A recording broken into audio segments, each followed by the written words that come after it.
아침에는 예수님께 야이로라고 하는 사람이 와서 간절히 간청하는, 성경은 야이로에 대해서 회당장이라고 말씀해요. 그러니까 회당장은 유대교인들의 회당의 대표죠, 대표. 그러니까 보통 유대교인이 아니고 유대교인 중에서도 상당히 깊이 있는, 그리고 유대교에 대해서 많이 알고 있는 사람이죠. 이런 사람이 예수님께 왔다라고 하는 것은 사실 유대 사회에서는 아주 드문 일이죠. 그 사람이, 야이로가 예수님께 와서 하는 말이, 내 딸이 죽어가고 있습니다. 우리말 번역에는 당장 죽었다. 그 말은 죽어가고 있다. 오셔서, 참 대단한 사람이죠. 자기 집에 오시라는 거예요. 오셔서 내 아이를 살려달라. 그러니까 예수님이 바로 반응을 하십니다. 네가 야이로야? 내가 회당장이야? 그런 얘기 하나도 안 하세요. 유대교인이든지 회당장이든지 뭐 아무 상관이 없어요. 그래, 가자. 그리고 야이로의 집에 가죠. 이것을 뭐라고 그랬냐면, 예수님은 그 사람의 혈통이나 그 사람의 사회적인 신분이나 그 사람의 종교나 환경이나 조건이나 이런 걸 따지지 않는다는 거죠. 이 복음은 누구에게나 열려 있는 겁니다. 우리가 스스로 복음을 차단한다든지 차별하는 것은 성경적이지 않습니다. 복음은 누구나 들어야 되고 또 누구에게나 복음은 전파되어야 된다. 그 예수님이 지금 야이로의 집에 가시다가 갑자기 지금 12해를 혈루증으로 앓던 여인을 만난 거죠. 그래서 어떻게 보면 야이로에게 있어서는 굉장히 원망스럽죠. 지금 딸이 죽어가고 있는데 중간에 혈루증 여인을 만나는 바람에 그 여인을 고치시고 거기서 시간이 지금 잠깐 지체가 된 거죠. 오늘 본문은 야이로의 집에 이제 가시던 도중에, 그리고 야이로의 집에 도착해서 일어났던 일을 기록하고 있는데요. 그러면 예수님께서 왜 그러셨을까? 뭐 여기는 여러 가지 이유가 있을 겁니다. 예수님께서 지금 야이로가 얼마나 다급하고 얼마나 마음이 애타고 있는지를 알죠. 그러면서도 지금 의도적으로 12의 혈루증 여인을 고치고 계시는 거예요. 그러니까 우리의 생각하는 시간과 하나님의 생각하는 시간은 달라요. 우리는 굉장히 급하죠.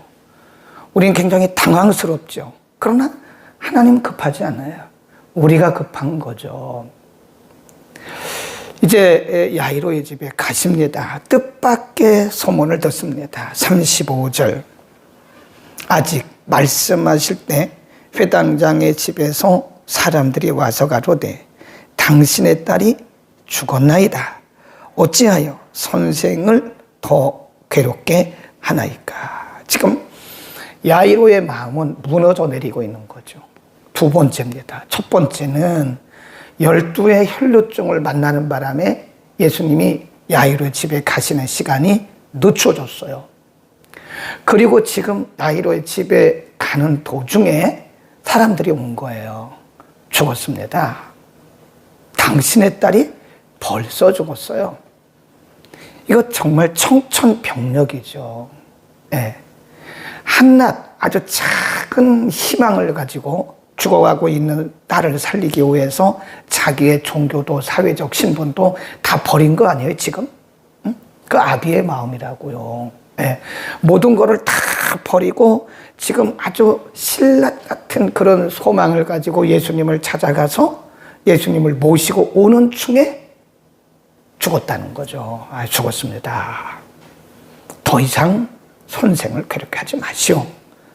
지금 야이로의 집에서 온 사람들이 하는 얘기예요. 당신의 딸이 죽었어요. 소용없어요. 뭐하러 지금 이 선생을 더 괴롭게 합니까? 그만두시오. 그런데 그 얘기를 옆에서 듣고 계시던 예수님이 이렇게 말씀하세요. 36절. 우리 다 같이 읽습니다. 시작. 예수께서 그 하는 말을 곁에서 들으시고 회당장에게 이르시되 두려워 말고 믿기만 하라. 두려워 말고 믿기만 하라. 그리고 지금 회당장의 집에 가십니다. 38절. 회당장의 집에 함께 가사 혼하는 사람들의 울며 심히 통곡함을 보셨다. 야이로에게 사람들이 와서 하는 말이 끝났습니다. 뭐하러 그 선생을 뭐하러 데리고 갑니까? 끝났습니다. 절대 절망이죠. 청천벽력이죠. 그때 예수님 하신 말씀이 두려워하지 마. 두려워하지 마. 믿기만 해. 믿기만 해. 요거죠. 두려워하지 말고 믿기만 하라. 여러분, 이게 우리의 현실입니다. 우리가 어려운 일을 만나면 사람들이 참 많이 말을 해요. 그래서 우리가 어려운 일을 만날 때는요, 이 차단해야 됩니다. 여기 가서 이 말 듣고 저기 가서 말 듣지 말아서요. 그러면 혼돈이 와요, 혼돈이. 이 사람은 이렇게 말하고 똑같은 건데 이 사람은 이렇게 말하고 이 사람은 이렇게 말하고 이 사람은 이렇게 이 사람은 이렇게 말한다. 근데 그때 우리의 시선을 어디에 둬야 되냐? 하나님께 둬야 돼요. 누가 무슨 얘기를 해도 하나님께 둬야 됩니다. 아멘. 물론 우리 주변에서 하는 말들 중에 맞는 말도 많아요. 그런데 그런 말들이 사실은 우리에게는 혼돈을 가져오는 겁니다. 우리의 시선을 하나님께 두고 우리가 하나님의 말씀에 귀를 기울여야 돼요. 욥 못 보셔, 욥. 욥이 기가 막힌 고난을 만나니까 욥의 친구들이 보통 사람들이 아닙니다. 그 당시에는 굉장히 뛰어난 학자들이에요. 굉장히 뛰어난 철학자와 같은 그런 사람들입니다. 그 사람들이 보통 사람이 아니에요. 일반인이 아닙니다. 뛰어난 사람들이에요. 그 사람들이 학문적으로, 논리적으로, 오늘날로 말하면 신학적으로, 신앙적으로 여러 가지 말합니다. 다 맞는 얘기예요. 그런데 욥과는 상관이 없는 말이더라고요. 사람들은 자기 입장에서 말을 하는 거예요. 사람들은 자기의 상황에서 자기가 알고 있는 한도 내에서 얘기를 하는 거지 그 사람의 말이 답은 아닙니다. 그 사람의 말이 정답은 아니에요. 그러니까 우리가 어떤 문제를 만나면요, 물론 고맙죠. 욥도 욥의 친구들이 와서 위로해 주니까 고맙죠. 그런데 오히려 욥에게는 괴로움을 더하는 것이다. 네. 그래서 제가 늘 얘기하잖아요. 우리의 지체들 중에 누가 어려움을 만나면요, 가만히 있는 게 좋습니다. 그냥 뒤에서 기도하고 가끔가다 위로의 말 하나님이 함께 하십니다. 반드시 잘 될 겁니다. 반드시 회복될 것입니다. 하나님께서 도우실 것입니다. 이런 말은 좋아요. 그런데 절망적인 그런 말을 하지 말라고요. 여기 뭐라 그래요? 죽었어요. 뭐하러 선생 뭐로 데려옵니까? 그건 자기들의 입장이죠. 자기들의 경험을 가지고 말하는 거죠. 그러니까 우리도 그럴 수 있다는 거예요.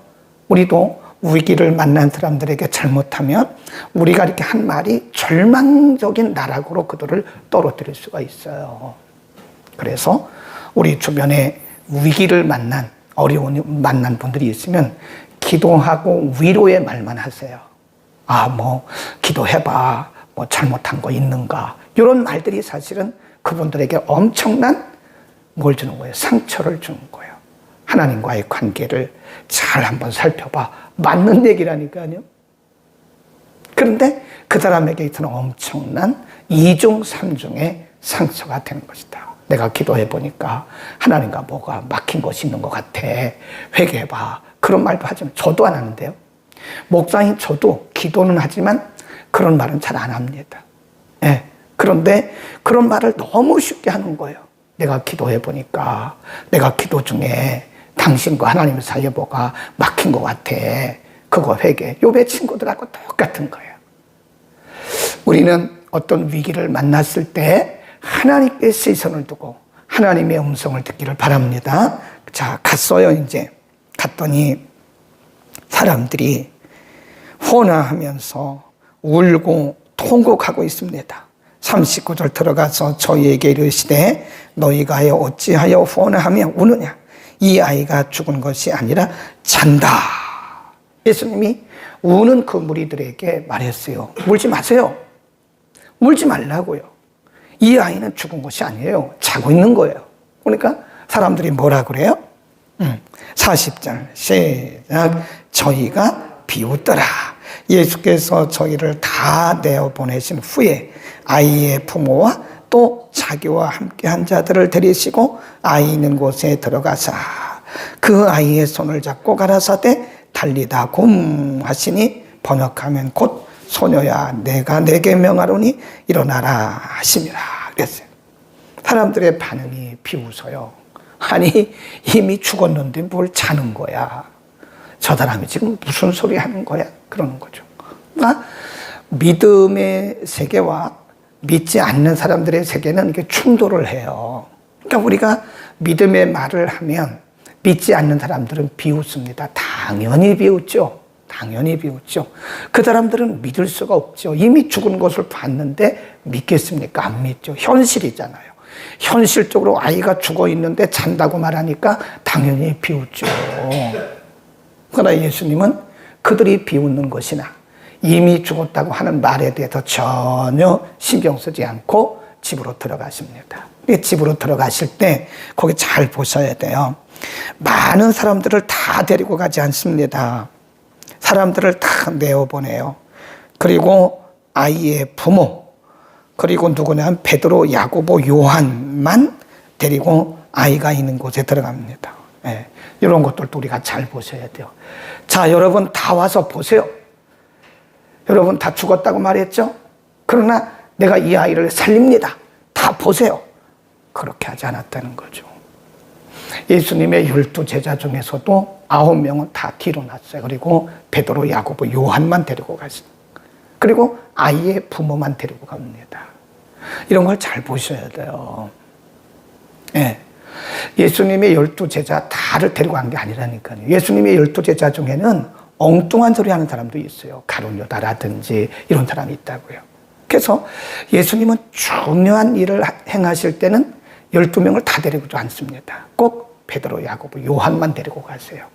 물론 나중에 이분들이 다 예수님 승천 이후에 예수님을 대신해서 복음을 전하면서 순교를 당합니다.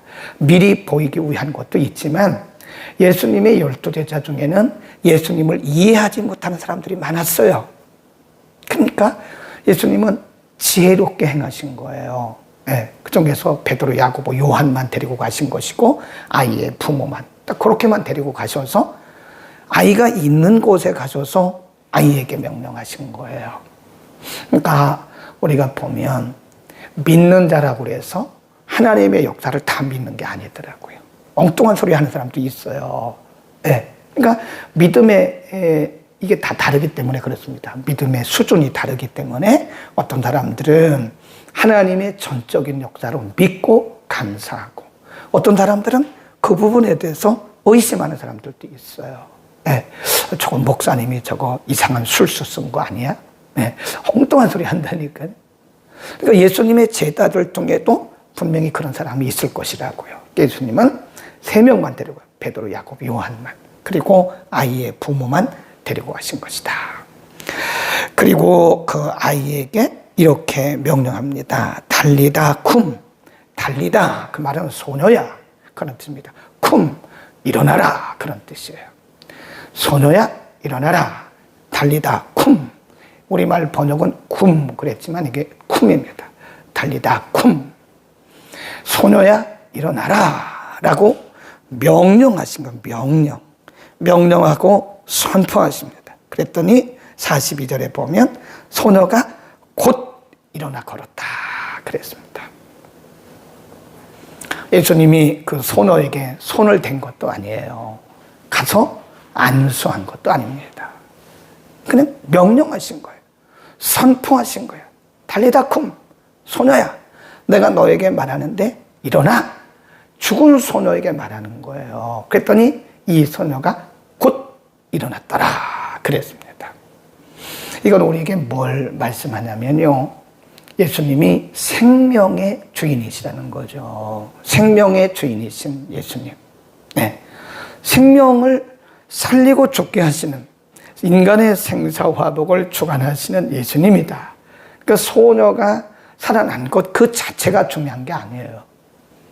예수님께서 그 소녀에게 달리다 쿰이라고 말씀하셨을 때 그 소녀가, 죽었던 소녀가 살아난 것은 그 소녀 하나 살아난 것이 문제가 아니라 예수님이 생명의 주인인 것을 말씀하고 있는 거죠.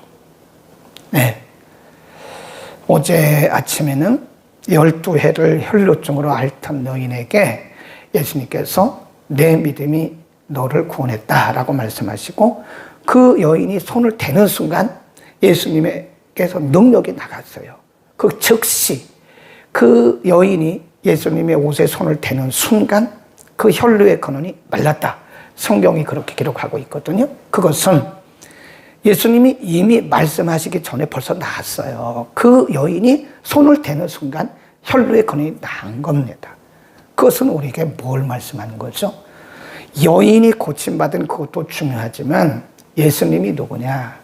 인간의 모든 문제를 그분이 해결할 수도 있고 안 할 수도 있고 해결자라는 사실을 보여주는 겁니다.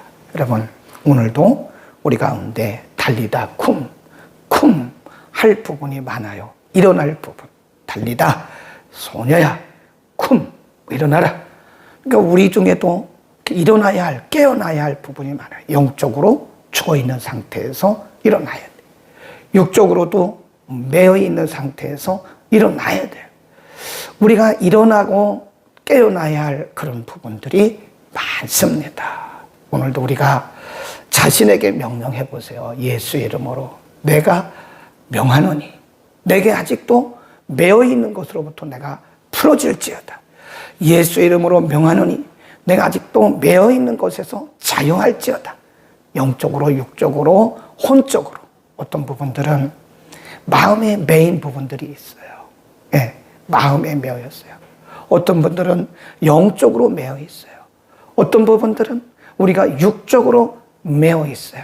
그 부분을 향해서 생명을 주관하시는, 죽은 자도 살리시는 그런 생명의 주인이신 예수 이름의 권세가 우리에게 있다는 겁니다. 아멘. 근데 우리는 이 권세를 가지고 있으면서도 이 권세가 있는 것을 잘 몰라요. 어떤 분이 자동차 키를 갖고 다니더라고요. 그 키가 뭐예요? 어떤 분이 저에게 선물을 주셨는데요. 이 차가 참 비싼 차입니다. 굉장히 좋은 차입니다. 어디 있어요? 우리 집 주차장에 잘 모셔놨습니다. 왜 안 타고 다니세요? 그거 아까워가지고요. 제가 그 차를 운전해 본 적이 없어요. 그냥 자동차 키만 갖고 다니는 겁니다. 그 사람하고 똑같은 거예요. 아무리 좋은 자동차가 있어도, 자동차 키를 가지고 있어도 키를 자동차에 꽂고 시동을 걸어야 됩니다. 시동을 걸고 운전을 해야 그 내 차지. 주차장에 모셔놓은 차는 내 차가 아니에요. 형식적으로만 내 차죠. 명의도 내 이름으로 다 해줬지만 명의상 내 차지, 내가 운전하지 않으면 그건 내 거가 아닙니다. 운전하고 다녀야죠. 예수 이름의 권세를 우리에게 주셨습니다. 근데 우리는 그 소중한 위대하신 예수 이름의 권세를 갖고만 다녀요. 쓸 줄을 몰라요. 갖고만 다니는 거예요. 위대하신 예수, 크신 예수. 그리고 그 이름을 쓸 줄을 몰라요. 그 이름으로 선포하세요. 그 이름으로 기도하세요. 그 이름으로 명령하세요. 그러면 거기 놀라운 일들이 일어나는 겁니다. 아멘. 그리고 예수님이 이렇게 말씀하셨어요. 43. 시작. 예수께서 이 일을 아무도 알지 못하게 하라고 저희를 많이 경계하시고 이에 소녀에게 먹을 것을 주라 하시니라. 이런 경우가 참 많아요. 예수님께서 기적을 베푸신 다음에 말씀하기를 아무에게도 하지 마라. 말하지 마라. 우리가 생각할 때는 많은 사람들에게 얘기해야 되지 않겠어요? 네. 근데 예수님 이 경우는, 어떤 경우에는 돌아가서 너의 가족들에게 말해라. 그랬더니 그가 가서 데가볼리 사람들에게 다 소문을 퍼뜨린 경우도 있죠. 어떤 경우는 아무에게도 말하지 말라라고 말씀하세요. 예수님이 죽은 자를 살리셨다는 이 얘기를 사람들에게 말하면 얼마나 좋겠어요. 그러면 죽은 사람들이 다 오지 않겠어요? 네, 이런 경우는 예수님 말씀하기를 아무에게도 말하지 마라. 그러니까 경우가 다른 거죠. 그 왜 예수님께서 이렇게 말씀하셨을까? 여러 가지 이유가 있는데 아직 때가 아니에요. 때. 아직 예수님의 때가 아닙니다. 예수님이 일하실 때를 보면 항상 그분의 때, 그분의 시간에 의해서 이렇게 움직이셨어요. 그러니까 우리는 그런 걸 잘 모르죠. 그러니까 좋은 일이 있으면 막 소문내고 하나님이 하셨다고 막 즐거워하잖아요. 그거 좋은 일이죠. 그런데 잘 살피셔야 돼요. 어떤 때는 우리가 함구해야 할 때도 있습니다. 조용하게 하나님이 하셨고, 네, 하나님이 하셨다라고 우리가 조용히 함구할 때도 있어요. 매번 함구하는 건 아닙니다. 어떤 경우에는 우리가 사람들에게 말해야 돼요. 예수님도 그랬잖아요. 내가 예수님을 쫓아가겠습니다. 그러니까 나를 따라오지 마라. 너의 친족에게로 가서 너의 가족들에게로 말하라. 이런 말씀하시잖아요. 어떤 경우에는 우리가 사람들에게 공개적으로 말해야 되고 어떤 경우에는 우리가 함구를 해야 됩니다. 그게 어려운 거죠. 그럼 어떤 경우는 우리가 말하고 어떤 경우는 말합니까? 우리가 분별을 잘해야 되죠. 어떤 경우에는 사람들에게 말해서 다 같이 함께 나누고 어떤 경우에는 함구를 하고. 그러니까 신앙생활이 분별력 있게 해야 되기 때문에 어려운 겁니다. 너무 흥분하지 말라니까요. 하나님이 하신 것을 우리가 하나님께 감사하고 영광 돌리는 것은 당연한데 우리가 인간적으로 너무 흥분하다 보면요, 우리가 잘못하면 본질을 놓칠 가능성도 커요. 우리가 항상 우리의 중심을 잡고 가는 것이 매우 중요하다. 아까 말씀드렸던 37절에 보면 예수님의 12제자 중에 베드로, 야고보의 형제 요한 외에는 아무도 따라옴을 허치 아니하셨다. 참 안타깝죠. 다 같이 예수님의 제자고 다 같이 예수님께서 부름받은 예수님께서 부르신 제자들인데 어떤 제자들은 예수님께서 너는 오지 마, 너는 오지 마, 너는 오지 마 라고 말씀하신 거예요. 그리고 너는 따라와. 베드로 나 따라와. 야고보 나 따라와. 요한 나 따라와. 그러니까 죽은 나사로를 살리실 때도 예수님이 베드로 나 따라와. 야고보 나 따라와. 요한 나 따라와. 그리고 마태복음 17장에 보면 예수님께서 이 헬몬산에 올라가죠. 나중에 그 산이 이제 변화산이 되거든요. 예수님이 변화되셨다고 그래서 그 산을 변화산으로 바꾼 거예요. 원래 변화산이 아니에요. 헬몬산입니다. 헬몬산. 헬몬산에 가셔서 자신의 부활을 증거하기 위해서 말씀하실 때 그때도 베드로 나 따라와. 야고보 나 따라와. 요한 나 따라와. 너희 9명은 저 아래 있어. 아이 그러면 예수님이 제자들 그거 차별하신 거 아니에요? 그렇게 볼 수도 있죠. 그렇게 볼 수도 있지만 예수님께서 의도적으로 예수님이 어떤 의도가 있으셔서 그렇게 하신 거예요. 여러 가지 의도가. 첫 번째 의도는 앞으로 이 사람들이 예수님의 부활 승천 이후에 예수님을 대신해서 순교하면서까지 복음을 전해야 되기 때문에 현장을 깊이 보게 하기 위한 것이었고 또 한 가지는 제 생각입니다. 9명 중 12명 중에서 베드로, 야고보, 요한 외에 9명 중에는 엉뚱한 소리를 하는 사람들이 있다는 거예요. 꼭 그렇습니다. 이렇게 보면 이해를 못하는 거죠. 예수님이 하시는 사역을 보고 이해를 못하는 거죠. 예수님 왜 저래? 그러는 거죠. 그러니까 그 내용을 보면서 혹시 우리도 9명의 무리 속에 들어가지 않을까 생각을 해야 돼요. 나는 하나님이 하시는 일을 잘 이해를 하지 못해서 만일 내가 하나님의 하신 일을 이해 못해서 너는 아직 이해를 못해. 너는 아직 내가 하는 일들에 대해서 아직 이해를 못해. 그래서 너는 아직 아니야. 이런 말씀을 듣는다면 참 우리가 얼마나 안타까울까 그런 생각을 해보지 않습니까? 예. 하나님이 차별을 하시는 것은 아니고요. 예. 그렇게 보일 때도 있긴 합니다만은 우리의 믿음의 정도에 따라서 어쩌면 그럴 수도 있다는 생각을 합니다. 어떤 분들은 하나님이 하시는 사역에 대해서 100% 다 이해를 합니다. 아멘 합니다. 근데 어떤 분들은 이해를 못해요. 네, 잘 이해를 못합니다.